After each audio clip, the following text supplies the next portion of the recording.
Then I saw another expert a couple of days ago, and you know what they said? That the world would be sustainable with 1 billion people.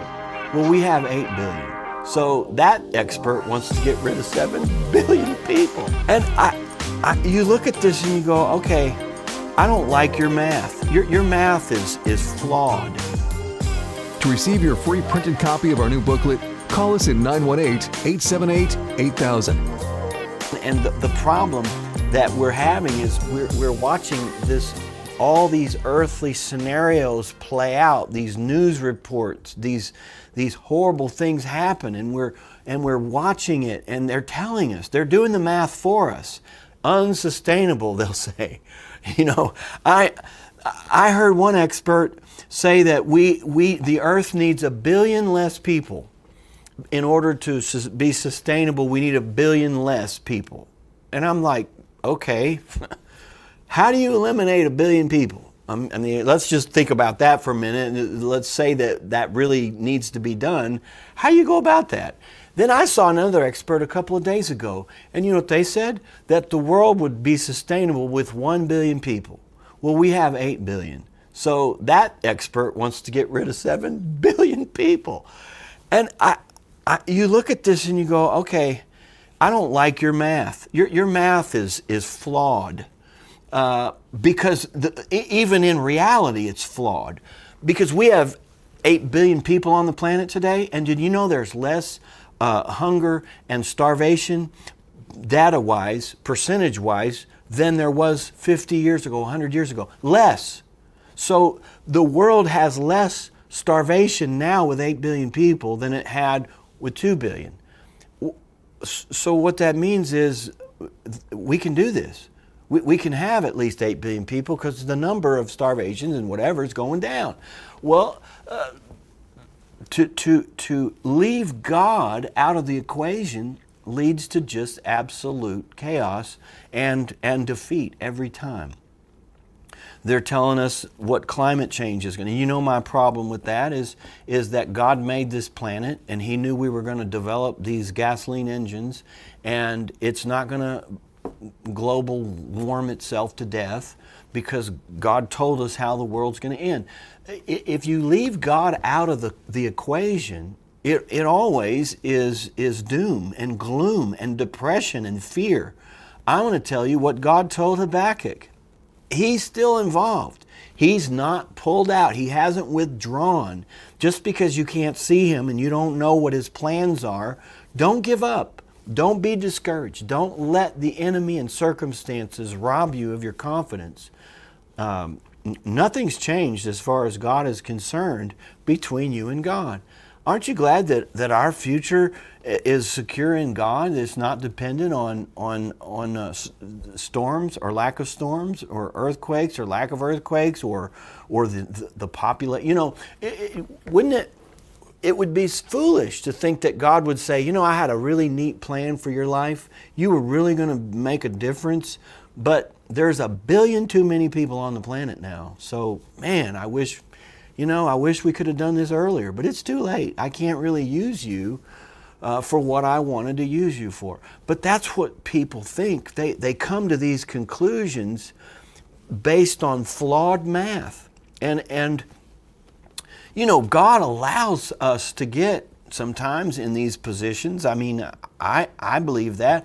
Of course, society's become worse and worse because they've denied God, and He had nothing to do with that. But take Moses and the children of Israel. This always has surprised me that when God delivered Israel from Egypt, they went on their escape route and they marched right up to the Red Sea. And behind them, Pharaoh had decided he made a big mistake, so he got all his soldiers armed and ready and all his chariots and horses, and they went after Israel.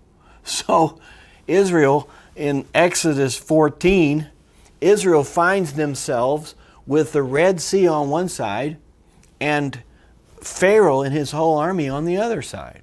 Well, the people panicked, and because they're using old math. I get it. I understand. I spend a lot of time and effort to avoid situations like that. I don't want to run out of real estate. I don't want to run out of money. I don't want to run out of food. I don't want to run out of air. And so we're self-preserved. We think that way. But there are times in our lives, folks, where we get into a situation where the old math just doesn't add up.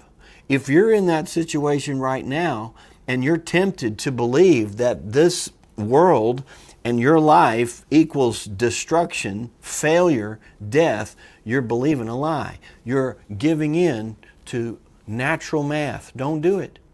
And that's what happened right there at the edge of the Red Sea, where this 3 million people are hemmed in, and there is an army. Really, they're wanting to take them back into captivity. They don't want to kill them all, but either way, it's the end of their dream. Their dream was to possess the promised land, and now in their minds, it's all over. We can't swim across this ocean, and Pharaoh's already decided he's not going to let us go free. We're doomed. So this army plus this ocean equals captivity or death. They forgot to add God into the equation. God gets left out way too much, especially with his own people. Put God back in the equation. Moses told the people, "Don't be afraid. Stand still and watch the Lord rescue you today. The Egyptians you see today will never be seen again. The Lord himself will fight for you. Just stay calm." And that's one of the hardest things to do. Staying calm is not worrying, not fleeing, not being paralyzed by fear and planning your funeral because of the situation. Staying calm is saying, you know what? God is he's involved. God's not finished yet. God's going to do what he said he would do. And therefore, I don't give up. I'm not going to be influenced or discouraged by this. And I'll tell you, it's so important that we add God into the equation always and say, I understand that things don't look good. Habakkuk listed all of the problems that society was facing at that time. But God was quick to say, I can do a work. I will do a work before your eyes that you wouldn't believe it if I told you you wouldn't believe it. And that's really what God has to deal with is a lot of people not believing that he's up to the task.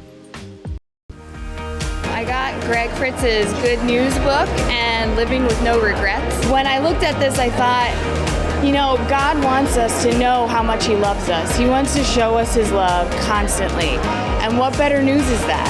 You can have joy unspeakable and full of glory. And when I heard Mr. Fritz talk, it was like he was talking to me. I just knew there was stuff that the Lord wanted me to let go of and deal with. We need to find new ways to get the Word into our life. We ought to find ways to put it on our devices. We need to read it. We need to keep it before our eyes. We need to meditate on it. These things are the things that will change your life. GregFritz.org offers many free resources on a variety of topics, such as how to let go of your past, live worry-free, hear God's voice clearly, and receive God's best in your life. Visit GregFritz.org to download free teachings that will change your life today.